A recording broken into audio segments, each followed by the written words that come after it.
নমস্কার বন্ধুরা, আমি কৃষ্ণাস রেসিপিতে সবাইকে স্বাগত। আজকে শেয়ার করছি দারুণ স্বাদের একটা রেসিপি, নারকেল ভেটকি।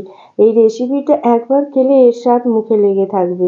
এই রেসিপিটা ভালো লাগলে বাড়িতে বানানোর অনুরোধ রইল, আর কেমন হলো কমেন্ট বক্সে জানাতে ভুলবেন না। এবার দেখে নেওয়া যাক রেসিপিটা কেমনভাবে বানালাম। এখানে আমি 1 কিলো 400 ওজনের দুখানা ভেটকি মাছ নিয়েছি। কেটে বেছে ধুয়ে 2 চামচ নুন আর 2 চামচ হলুদ দিয়ে মেখে রেখেছি। এবার নিয়েছি এই এক বাটি সর্ষের তেল, হাফেরও বেশি কড়ার মধ্যে দিয়ে দিলাম।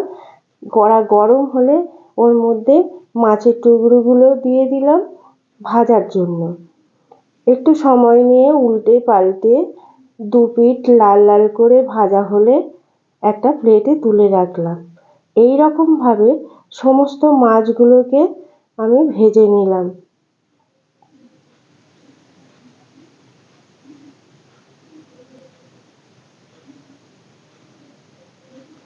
এবার সমস্ত মাছ এইরকম ভাবে ভাজা হয়ে গেলে এরপর নিলাম মেজারিং কাপের 1 কাপ নারকেল কোড়া। একটা মিক্সিং জারের মধ্যে সমস্ত নারকেল কোড়া দিয়ে একটা মিহি পেস্ট বানিয়ে নিলাম। এই নারকেল কোড়ার হাফটা একটা প্লেটে তুলে নিলাম, আর বাকি হাফটা একটা বাটির মধ্যে নিয়ে আর ফোটানো গরম জলে 20 থেকে 30 মিনিটের জন্য ভিজিয়ে রাখলাম নারকেলের দুধ বের করার জন্য। এরপর আমি নিয়েছি 4খানা পেঁয়াজ আর 6টা কাঁচা লঙ্কা। একটা মিক্সিং জারের মধ্যে কাঁচা লঙ্কা আর পেঁয়াজ দিয়ে একটা পেস্ট বানিয়ে নিলাম, আর একটা প্লেটের মধ্যে ঢেলে নিলাম।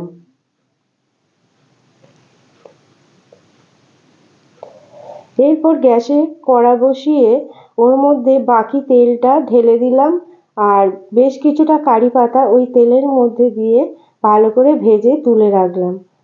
কারি পাতা ভাজা হয়ে গেলে ওই তেলের মধ্যে দিয়ে দিলাম এলাচ, লবঙ্গ, দারচিনি ফোড়ন। তেলের মধ্যে দিয়ে একটু নেড়ে চেড়ে ভাজা সুগন্ধ উঠলে ওই তেলের মধ্যে দিয়ে দিলাম 2 চামচ আদা বাটা। একটু কষানো হলে ওর মধ্যে দিয়ে দিলাম কাঁচা লঙ্কা আর পেঁয়াজ বাটার পেস্ট। একটু নেড়ে চেড়ে নিলাম, আর এই দিকে নারকেলের দুধটা বের করে নেওয়ার জন্য আমি একটা ছাঁকনি দিয়ে ছেঁকে নিলাম। মাছের গ্রেভিটা আমি এই নারকেলের দুধ দিয়েই বানাবো, এখানে আর কোনো এক্সট্রা কোনো জল ব্যবহার করব না। মশলা কষা হয়ে গেলে ওর মধ্যে নারকেলের দুধটা দিয়ে দিলাম, আর দিলাম কারি পাতা, আর দিলাম 2 চামচ নুন, 2 চামচ চিনি, আর ভেজে রাখা কারি পাতা গুঁড়িয়ে ওর মধ্যে দিয়ে দিলাম, আর দিলাম ভেজে রাখা ভেটকি মাছ দেওয়ার পর ভালো করে নেড়ে চেড়ে নিলাম। তারপর দিয়ে দিলাম বেটে রাখা নারকেল কোড়া। ভালো করে সব কিছু মাছের সাথে মিশিয়ে নিয়ে বেশ কিছুক্ষণ ফোটানোর পর, প্রায় 10 মিনিটের মতো ফোটানোর পর যখন রেডি হয়ে আসবে ওর মধ্যে দিয়ে দিলাম 1 চামচ গরম মশলা আর 1 চামচ ঘি দিয়ে নাড়িয়ে চাড়িয়ে নামিয়ে নিলেই রেডি নারকেল ভেটকি। তো বন্ধুরা, আমার এই রেসিপিটা ভালো লেগে থাকলে কমেন্ট বক্সে জানাতে ভুলবেন না। রেসিপি ভিডিও ভালো লাগলে লাইক এবং শেয়ার করে দেবেন, চ্যানেলটাকে সাবস্ক্রাইব করে দেবেন প্লিজ আমার চ্যানেলের পাশে বেল আইকনে প্রেস করে। আর সবাই ভালো থাকবেন, সুস্থ থাকবেন, নমস্কার।